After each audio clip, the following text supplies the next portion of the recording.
Season 6, The Heroes Are Dead.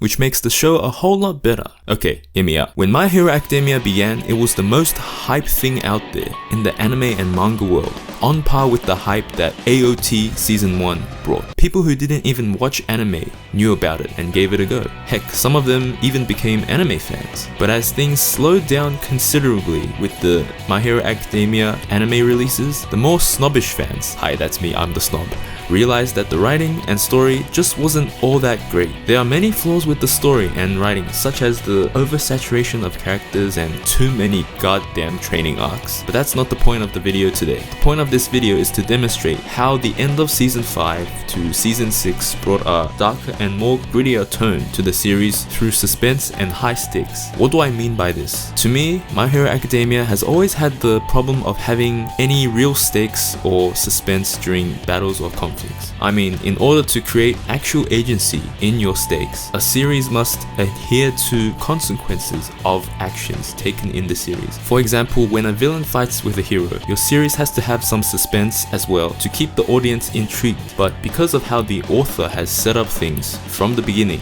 it made it incredibly difficult to have any of that. We can even go back to the beginning and see evidence of this in the first episodes. The first line you hear from Deku is that this is the story of how I became the #1 hero.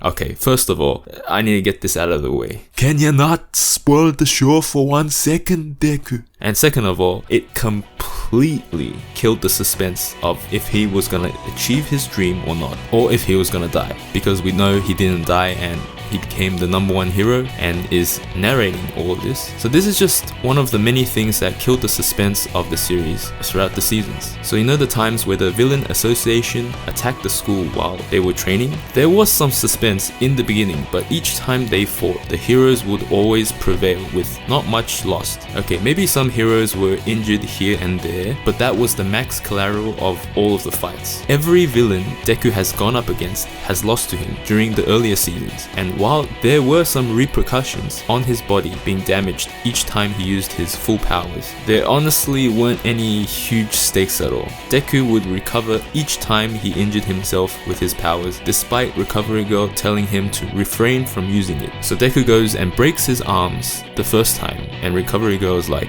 if you use your arm again, you will lose it.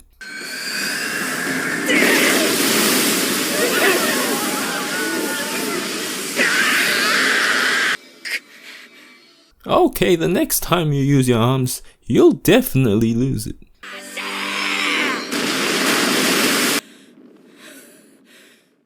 Okay, you know what? Just keep using it.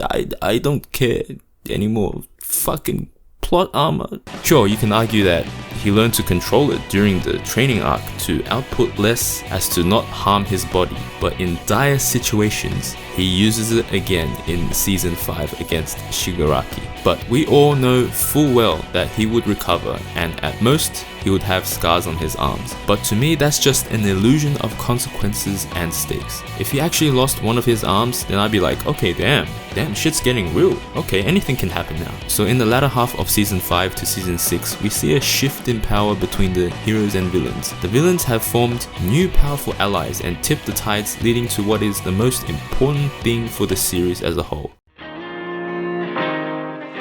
Yes, the death of many heroes. These deaths signified the change in tone for the series as a whole, and an uncertainty if some of your favorite characters will even survive. The higher stakes that Season 6 takes from there on creates the perfect amount of suspense for the audience to be intrigued and keep watching. From the massive loss that the heroes had suffered, heroes quitting, loss of faith in the #1 hero, heroes being hospitalized, and heroes sacrificing themselves, the darker tones are already setting in, and I'm all in for that. So this shift toward a darker tone has demonstrated to me that the author, Horikoshi, can and has the ability to improve upon his manga by taking it in an interesting direction. So now that Shigaraki is being developed by All For One to become his successor, all of the bets are off and the stakes are higher than ever. Shigaraki is now seen as a world-ending threat, and the beginning of the end is near. I'm not gonna lie, I'm pretty hyped for the future of the series, despite many fans' complaints about the series. It is getting better. Anyway, thank you guys so much for watching, and I'll see you in the next video.